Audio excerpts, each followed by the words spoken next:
Assalamualaikum. Sebagai pembuka bicara, saya ingin mengucapkan ribuan terima kasih kepada pensyarah kami. Pada hari ini, saya ingin membentangkan pasal isu vandalisme secara menemu ramah bersama tetamu-tetamu jemputan pada hari ini. Isu ini hangat diperkatakan dalam masyarakat kita pada hari ini. Kerana isu vandalisme ini sering dilihat dan berlaku dalam masyarakat kita pada hari ini. Tanpa membuang masa, saya ingin menanyakan beberapa soalan kepada jemputan-jemputan pada hari ini. Sebagai permulaan, apakah yang dimaksudkan dengan vandalisme? Perkataan vandalisme ni berasal daripada nama sebuah puak dekat Eropah, iaitu Vandals, yang telah membinasakan kota Rom pada tahun 445 Masihi. Definisi vandalisme pula adalah membuat sebarang perubahan seperti melukis, menanda, mengecat, menampal, merosakkan ataupun mengotorkan harta benda awam tanpa kebenaran pihak berkuasa. Terima kasih saudara Lokman. Seterusnya, adakah perbuatan vandalisme ini dianggap satu perbuatan jenayah? Ya, gejala vandalisme ini dianggap sebagai satu bentuk jenayah. Tetapi pada keadaan tertentu, vandalisme ini juga merupakan satu bentuk jenayah yang akan dilakukan oleh golongan manusia yang tidak puas hati terhadap keadaan masyarakat. Oh, begitu. Apakah motif pelaku vandalisme itu? Motif kejadian vandalisme biasanya terletak pada aspek emosi. Vandalisme ini dianggap sebagai satu cara untuk melepaskan geram ataupun cara untuk menghilangkan kebosanan semata-mata. Walaupun mereka dianggap ringan, tetapi masyarakat awam dan terutamanya kerajaan terpaksa menanggung kerugian yang besar akibat daripada vandalisme tersebut. Terima kasih atas jawapan tersebut. Soalan seterusnya, apakah faktor-faktor atau punca vandalisme? Golongan remaja biasanya lebih mudah meniru dan terpengaruh dengan rakan sebaya. Pengaruh rakan sebaya akan merosakkan sikap, nilai dan tingkah laku seseorang remaja tersebut.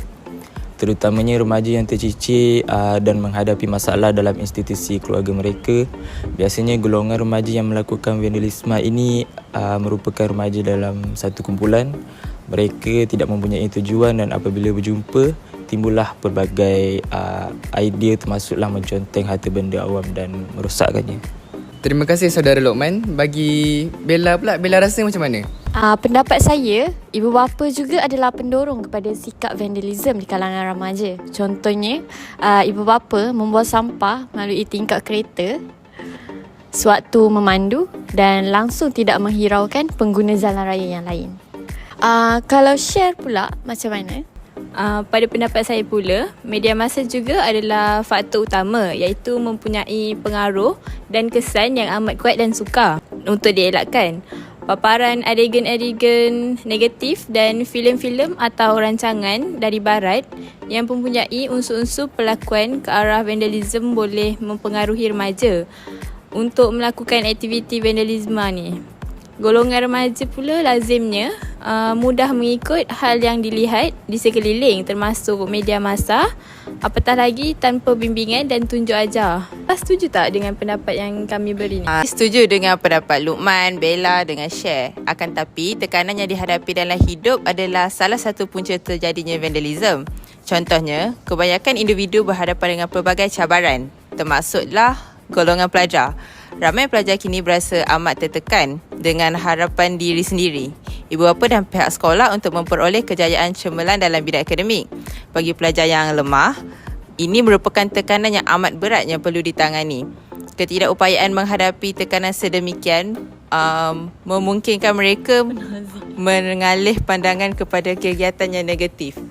Terima kasih atas jawapan-jawapan tersebut. Okey, negara juga akan menerima kesan daripada aktiviti vandalisme yang berlaku disebabkan oleh rakyat sendiri. Jadi, apakah impak atau kesan daripada vandalisme ini? Okey, terdapat banyak sebab atau punca berlakunya vandalisme ini. Antaranya ialah menjejaskan imej negara kerana di Malaysia terdapat banyak aktiviti pelancongan dan sebagainya. Aktiviti vandalisme seperti mengotorkan dinding di tempat awam dengan melukis ataupun menulis sesuatu yang buruk akan memberi kesan kepada imej negara. pelancong dari luar atau dalam negara akan merasakan perbuatan tersebut tidak bermoral dan negatif kepada masyarakat. Oleh itu, jumlah kerugian untuk membaik pulih dan menggantikan kemudahan yang terjejas akibat perbuatan vandalisme adalah sangat besar. Terima kasih. Bagi pandangan Adibah pula macam mana? Selain itu, seseorang individu mudah terpengaruh dengan pelbagai kegiatan negatif kerana mudah terpesong dengan hidup mereka. Mereka mudah mengikuti gejala tersebut kerana pemikiran mereka sebenarnya dipenuhi dengan keburukan dan tidak heran jika mereka melakukan sesuatu tindakan di luar kawalan. Tindakan itu membuatkan mereka cenderung untuk melakukan perkara yang tidak berfaedah, seperti vandalisme, merokok, menagih dadah dan melepak sebagainya. Mereka akan cepat marah dan mengambil tindakan yang tidak sewajarnya. Hal sedemikian biasanya berlaku kerana keluarga mereka kurang kasih sayang dan perhatian daripada ibu bapa. Bagi pendapat Alia pula macam? Pendapat saya pula adalah kehidupan mereka hari demi hari semakin tidak menentu dan menyebabkan seseorang individu kehilangan arah tuju dan menjejaskan akal dan fikiran mereka. Hal ini demikian akan menyebabkan diri mereka terpesong kepada perkara yang lebih negatif. Seterusnya, share apa pendapat? Saya setuju dengan pendapat semua, tapi oleh kerana kegiatan vandalisme ni menyebabkan individu sering dipandang remeh dan dibenci oleh masyarakat dan orang sekeliling mereka. Masalah ni menyebabkan seseorang individu itu hilang keyakinan untuk berhadapan dan bergaul dengan orang ramai sebab dia orang malu.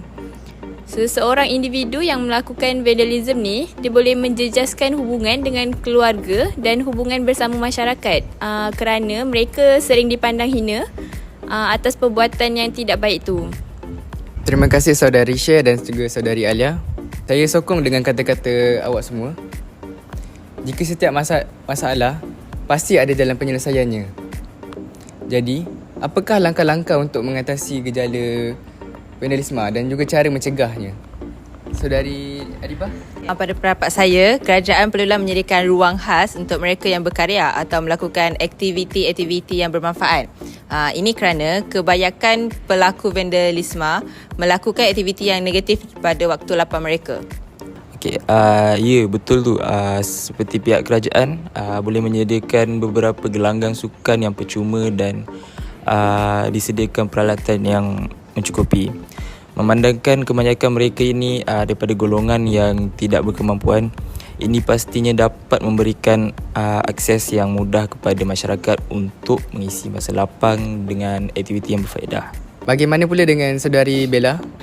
Bagi pendapat saya, selain daripada pendapat Lokman dan Adibah, kerajaan pula mestilah menguatkuasakan undang-undang dan mengenakan denda yang setimpal kepada pesalah laku, seperti mengenakan kadar bayaran yang sangat tinggi dan menahan pelaku dalam beberapa hari. Yang pendapat Syah pula? Selain daripada tu, pada pendapat saya, untuk di peringkat sekolah, keburukan gejala sosial perlu diterapkan dalam pengajaran dan pembelajaran. Oleh itu, setiap pelajar akan menyuburkan perasaan kasih sayang kepada tanah air. Setiap warga negara juga yang berpatriotik pasti tidak akan melakukan apa-apa sahaja perbuatan yang akan mencacatkan imej negara tercinta. Okey, terima kasih kepada semua. Okey, untuk nilai dan pengajaran, kita tengok VT ni. Roll it.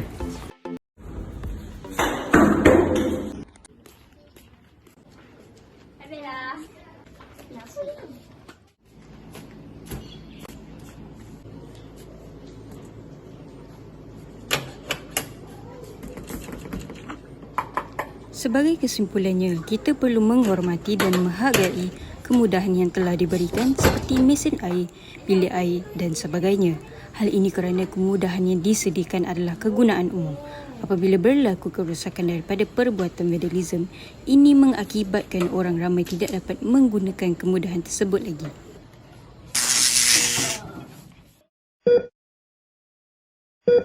Terima kasih kepada saudara dan saudari sekalian kerana sudi meluangkan masa untuk membahas isu vandalisme di negara kita ini. Semoga berjumpa lagi dalam masa akan datang. Ciao.